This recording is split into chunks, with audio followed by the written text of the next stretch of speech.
Hello दोस्तों, स्वागत है आपका हमारे YouTube चैनल लर्न विद्या, जो कि बेसिक कॉन्सेप्ट इस वीडियो में बताया जाता है।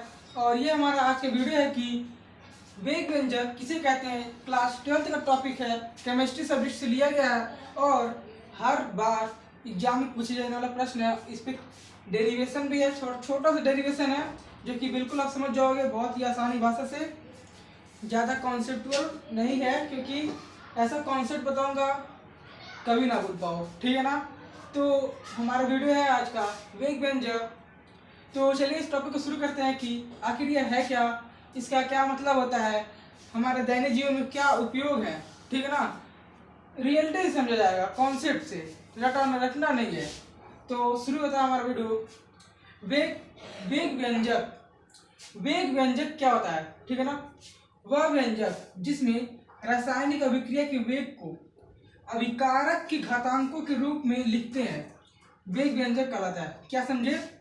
वह व्यंजक, यानी पूछा है कि वेग व्यंजक क्या होता है, तो हम बताएंगे वह व्यंजक जिसमें रासायनिक अभिक्रिया के वेग को अभिकारक के घातांकों के रूप में लिखते हैं, ठीक है ना, वेग व्यंजक कहलाता है। वही व्यंजक वेग व्यंजक कहलाता है, ठीक। तो यहाँ पे क्या है, अभिकारक, जो कि तीसरा चैप्टर है ना, रासायनिक बल गतिकी, वो क्या है, इसका समीकरण कुछ इस प्रकार से है। जैसे कि इसमें बोला है ना, वह व्यंजक जिसमें रासायनिक अभिक्रिया के वेग को अभिकारक के, यहाँ समझेगा, अभिकारक दिया है, ठीक है ना, अभिकारक।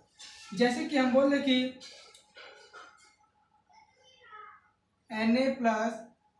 Na+Cl क्या बनेगा, NaCl बनेगा ना। यहाँ पे अब बताइए कि अभिकारक और उत्पाद कौन सा है। यही होता है ना, अभिकारक जो पहले होता है, अभिकारक किसे अभिकारक बोलते हैं,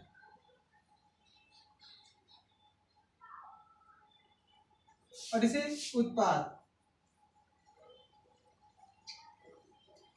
अभिकारक तो यही कह रहा है कि अभिकारक, और यहाँ पे इस अभिकारक क्या है, ए और बी, ये दोनों अभिकारक है। और इसके वेग को एक्स वाई, इसका जो वेग है ना, एक्स और वाई इसका वेग है, और ये ए बी है ना, ये अभिकारक है। अभिकारक पे वेग, ठीक है ना, अभिकारक पे जो वेग है ना, उसको घातांकों के रूप में लिख देना है, वेग व्यंजक कहलाता है। वेग व्यंजक यही कहलाता है हमारा, ठीक है ना। और ये क्या है, माइनस से दर्शाते हैं अभिकारक को ना।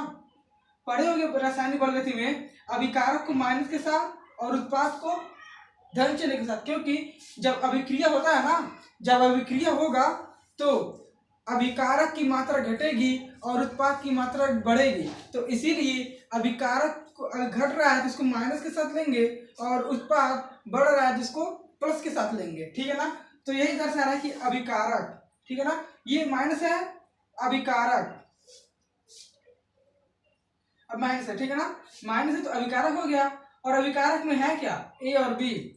अभिकारक में ए और बी है, और इसके वेग ये है एक्स और वाई, इसका वेग है, ठीक है ना। रासायनिक अभिक्रिया की वेग एक्स और वाई है, और अभिकारक ए और बी है।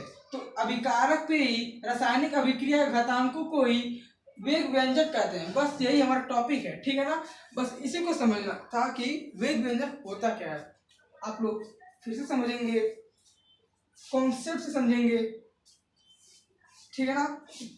चलिए अगर हम यहाँ पे ले रहे हैं, इसके पहले क्या लिखते हैं हम लोग, अच्छा यहाँ पे इसके पहले हम लोग क्या लिखते हैं, 1 लिखते हैं ना, और इसके पहले भी 1 लिखो चाहे ना लिखो, ठीक है ना, 1 लिखो चाहे ना लिखो।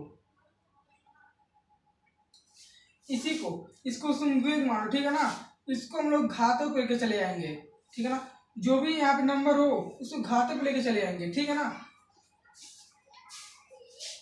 क्वेश्चन में बोलेगा कि आपको वेग दिया रहेगा, ठीक है ना, वेग को घातों के ऊपर लिख लेना है, सॉल्व कर लेना है बस।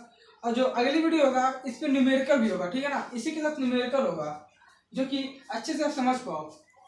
तो आज के लिए बस इतना ही, आशा करता हूँ कि आपको समझ आ गया होगा। एक बार फिर से आप पढ़ लेंगे कि समझ लेंगे कि होता क्या, ठीक है ना। फिर से रिविजन करते हैं हम लोग। वह व्यंजक जिसमें रासायनिक अभिक्रिया के वेग को अभिकारक के घातांकों के रूप में लिखते हैं, वेग व्यंजक कहलाता है। अभिकारक ये हो गया और वेग का वेग ये हो गया, वेग को ही अभिकारक के घातांकों के रूप में लिख देना ही, लिख देंगे तो हमें क्या प्राप्त होगा, वेग व्यंजक प्राप्त होगा। व्यंजक यानी ये सूत्र को ही ना बोलते हैं, ठीक है ना। ये सूत्र प्राप्त होगा, इसी सूत्र को बोलेंगे हम लोग वेग व्यंजक। तो बस यही है हमारा टॉपिक।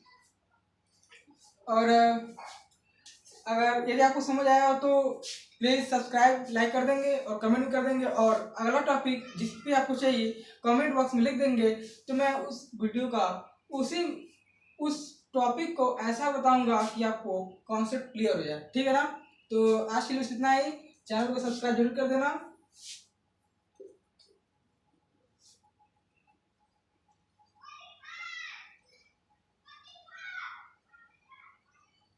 सब्सक्राइब, ठीक है ना, प्लीज सब्सक्राइब कर देना, जो कि और बेल आइकन को भी ऑन कर लेना। जैसे ही मैं कॉन्सेप्ट का वीडियो डालूंगा आपके चैनल पे नोटिफिकेशन आ जाएगा यूट्यूब पे, तो आप लोग वहां से देख सकते हो, ठीक है ना। तो बताइए जरूर कि अगला टॉपिक किस पे आपको चाहिए, मैं उसको भी कॉन्सेप्ट से समझाकर बताने का पूरा पूरा प्रयास करूंगा। तो चैनल को सब्सक्राइब कर दीजिए और जुड़े रहिए हमारे इस परिवार से, जिससे आपको प्राप्त होंगे सभी concept based question all subject के, ठीक है ना। आज के लिए इतना ही, थैंक यू।